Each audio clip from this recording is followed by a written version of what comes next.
Hi, I'm from the Center for Exceptional Families, here to talk today about effective parent advocacy. We will start with a quote from author unknown. "I wouldn't change you for the world, but I would change the world for you." Goals for this presentation: to understand what advocacy means, learn how to improve your advocacy skills, learn how you can make a difference. What is an advocate? Think of a time when you advocated for yourself or someone else. This could be in your personal life, work life, or even for your child at school. Who or what do you picture when you think of an advocate? Advocates are people who speak up for themselves or others to make things better. In this presentation, we will talk about 3 types of advocates. An individual advocate. This is someone who advocates on the behalf of someone else. It could be a parent advocating for their child at school. A systems advocate. This is someone who advocates for laws, policies, or against laws and policies for a group of people. A self-advocate. This is someone who advocates on behalf of themselves. Why be an advocate? Your experiences are valuable and can be used to improve things for your child. You know when something is or isn't working. You have ideas how to make things better. And you have the only long-term connection to your child. 6 skills you will learn about in this presentation to be an effective advocate. Understand your child's disability. Know the key players in the IEP process. Know your rights and responsibilities. Become well organized. Use clear and effective communication. And know how to resolve disagreements. Think and plan. Who is the star? Who are the players in the IEP? What are the rules?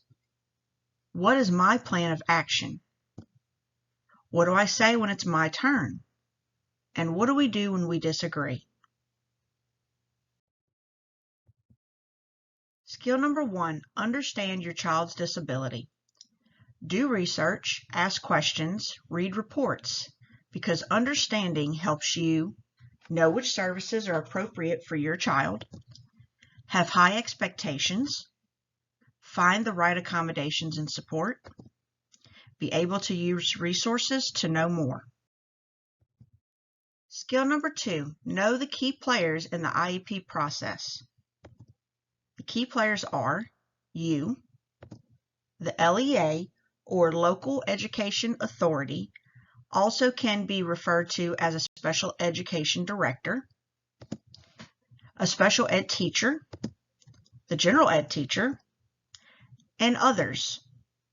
These can be related service providers, and a parent can invite someone for support or knowledge of the child, including a parent mentor from the Center for Exceptional Families.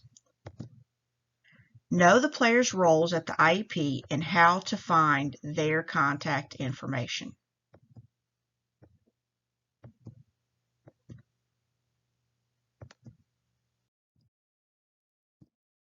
Skill number 3, know your rights and procedural safeguards. Learn about them by reading websites, asking how services are funded, asking to see laws, policies, and procedural safeguards. You should get a copy of your rights and policies and procedural safeguards at the IEP meeting. Asking questions. Data is so important. Joining a disability organization or group. Some resources and websites to get you started. The Center for Exceptional Families website, Disability Rights Arkansas website, Special Education Unit at the Arkansas Department of Education website, the Individuals with Disabilities Education Act, and the Center for Parent Information and Resources. Parents as partners. Parents and professionals can be partners by working together, sharing goals, having different skills, solving problems. Skill number 4, become well organized. Keep records. Put it in writing, email, or letter. It's always important to follow up any discussions with an email or letter. Keep a phone log. Have an IEP 504 binder. Think about things that you can use to stay organized.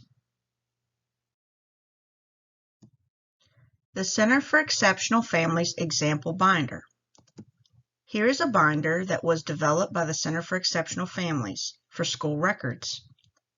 Some of the tabs included in our binder are a tab for communication logs, conference notes, parents' rights, comprehensive evaluations, an IEP or 504, speech, OT, PT, or mental health, etc., behavior plan, progress reports, and work samples.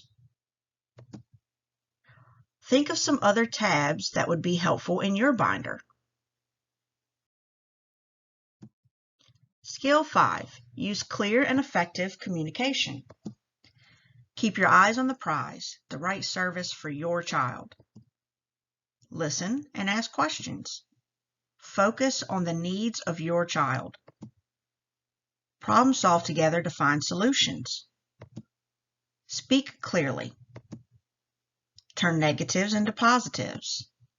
And summarize. What I hear you saying or what I understand is that you are and I am. Tips for verbal communication. Do your planning and be prepared. Focus on your goal. Show respect and expect it from others. Manage your emotions. Ask questions and rephrase for clarification. Say thanks.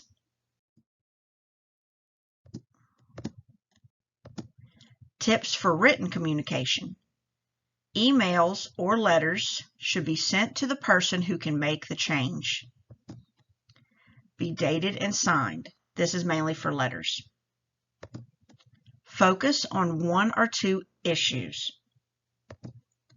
Be to the point. Set a deadline if a reply is requested. Give your contact information. Remember to keep a copy for yourself, especially if it's a letter. What do you do when you disagree? Separate the person from the problem. Focus on the needs of the child and the issue that needs to be worked on. Realize no one has all the answers. Make sure your facts are correct. Be willing to compromise when possible. Take a break if needed to compose yourself. Try to stay open-minded. Apologize if needed. Everyone makes mistakes. Skill number 6, know how to resolve disagreements. Informal processes. Talk to people first. Try to give people an opportunity to work with you. Call a parent mentor from the Center for Exceptional Families if you need help. Formal processes. Facilitation meetings, mediation, state complaints, and due process. Here are some resources and websites on dispute resolution. Division of Elementary and Secondary Education Dispute Resolution. Arkansas Special Education Mediation Project by the William H. Bowen School of Law at the University of Arkansas at Little Rock. And CADRE, the Center for Appropriate Dispute Resolution in Special Education. Skills checklist. What have you learned? Is there a skill you hope to improve? Do you need more resources? Do you need more support? Make a to-do list to get you started. We will end the Effective Parent Advocacy presentation with a quote from Alice Walker. The most common way people give up their power is by thinking they don't have any. Use your power of advocacy to get what your child needs at school. Thank you for your participation. This PowerPoint has been developed and presented by the Center for Exceptional Families with support from the Office of Special Education Programs at the U.S. Department of Education. Feel free to contact us at our address, our phone number, and our website.